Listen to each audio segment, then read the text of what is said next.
to Get Fit for a Purpose. I'm Jo, your host. I'm a personal trainer and online coach, and this podcast is where I discuss some practical fitness and nutrition advice to help you work your way through your middle age, hopefully getting fitter and healthier as you go. Now, I think almost every woman knows how hormonal changes can have an impact on our mood, energy, sleep patterns, and they also mean that we can have more aches and pains to contend with. And as we get a little older, the fluctuations that we have during perimenopause can make maintaining a consistent exercise routine seem actually really daunting. And I'm sure many of you started on a health kick, a new exercise regime, and actually found it really hard to keep going. Maybe you just given up because you can't do it. But the good news is that no matter how counterintuitive it may seem to you, exercise is a really good way that you can help your symptoms. And having an exercise plan in place for yourself that's flexible means that you can flex around those difficult days that we all have, but you can still turn up for yourself and you can still get those feel-good benefits that can be so helpful at this particular time of life. I'm sure you know that as we approach and go through menopause, the levels of hormones like estrogen, progesterone, and testosterone, they can fluctuate quite wildly. And that is going to give you mood swings. It's going to decrease those energy levels. It's going to impact a lot on your sleep. And like I said, it can also cause us to have a few more aches and pains in our body. And so that just makes exercise feel overwhelming. The key to get the benefits of exercise is really just to find a way to stay active that accommodates your body's changing needs day to day. Because it's perfectly normal, regardless of your age, to have good and bad days. The key is to have a plan that you know you can adapt to how you're feeling. So on the good days, when you're feeling energetic-ish and more motivated, you really should take advantage of this by engaging in your more intense workouts. What that might look for you will vary depending on your goal, but that could be your strength training day, your HIIT training day, your high intensity interval training day, or it could be the day that you do your cardio workouts. Or you might have a workout that combines all three of those. So those activities can help build muscle, and that's really important as we get old. They can improve your cardiovascular health, and they really just boost your overall fitness level. So when you're feeling good, you really should go and grab those workouts and get them done. On the days when you're feeling bad, when you've got full-on symptoms, those are the days that your energy levels are particularly low. You might be particularly achy. You might have not slept. Those are the days that you need to dial it back.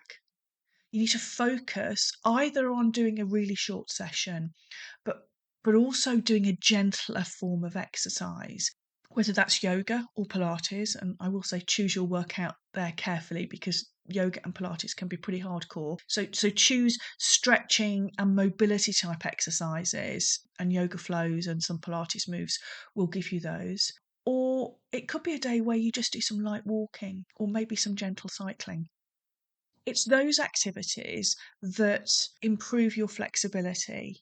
They will reduce stress, they will improve your circulation, but they won't overtax your body. And so it's still a really positive thing to do. On the days where you're not sure, let's call it an amber day in a traffic light system, you're not quite feeling 100%. I would always recommend to my clients that you commit to start your planned workout and say to yourself, I'm just going to do it 15 minutes, and give yourself permission to stop after those 15 minutes if you're really struggling. And you can either stop or you could switch it out to a gentler session. So maybe go back to the bad day options or the red day options, which is your yoga or Pilates, your stretching and mobility exercise. Because the fact is, often once you start moving, you're going to feel better and you will decide to continue to the end of the workout. But if not, that's fine too. You have still done something positive for your body in that 15 minutes of work that you've done. Rest and recovery are critical components of any fitness routine, and this is especially true during perimenopause. In any exercise program, You need to have the right dose of rest and recovery. It's what allows your body to heal and adapt, to get stronger over time. And getting the right amount of rest recovery time is actually essential for your long-term health and fitness. So here are my top tips on this point. First of all, listen to your body. There is no simple one-size-fits-all prescription when it comes to rest and recovery. There are some basic rules, which is always try and have at least a couple of rest days a week. For most people, that's the minimum of what you'll need. But it's vital that you listen to your body because everybody's different. So if you're feeling fatigued or sore, it's okay to take a rest day. I'll rephrase that. It's the right thing to do to take a rest day because it's going to help prevent injury. It's going to allow your body to repair, and that allows your body to get stronger. If you're struggling a bit, always prioritize your sleep. It's really crucial for recovery, and you really should be aiming for between 7 to 9 hours per night to allow your body that time to repair and rejuvenate. And finally, I wanted to mention active recovery because on rest days, it's not a day when you just lie on the sofa all day. It's a day when you should be engaging in low intensity activities. So you should still go out for your daily walk.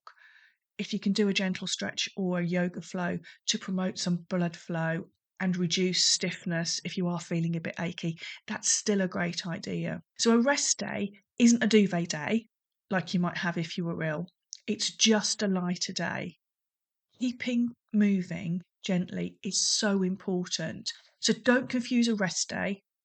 For me, building flexibility into your fitness routine is crucial. So I want to give my clients a plan that you can stick to because having something that you can't stick to is demoralizing. You need a plan that accommodates your high energy days, your low energy days, and the ones where you're not sure. I try to think of it as a traffic light system. So a green day is when you go all out. A red day is when, actually, things aren't good and you might just need to look after yourself in terms of stretching, mobility, trying to ease off those sore muscles, try and just move gently to get some energy. And the not so sure days when you just make that commitment to start and pivot after the 15 minutes if you need to. Always think about what's the best way that you can turn up for yourself today. What colour on the traffic light system are you today? So be realistic when things don't go to plan, allow for those fluctuations in your performance, and know that something is almost always possible. Doing something that will make you feel better is always going to be possible. And if you just turn up for yourself and do something, that's a result. That's a step forward. That's not a failure. That is about looking after yourself. Nailing every workout is not realistic, but with a flexible plan, a focus on gentle, consistent movement, and an emphasis on your rest and recovery, you absolutely can maintain or improve your fitness. And probably more importantly, you're going to improve how you feel.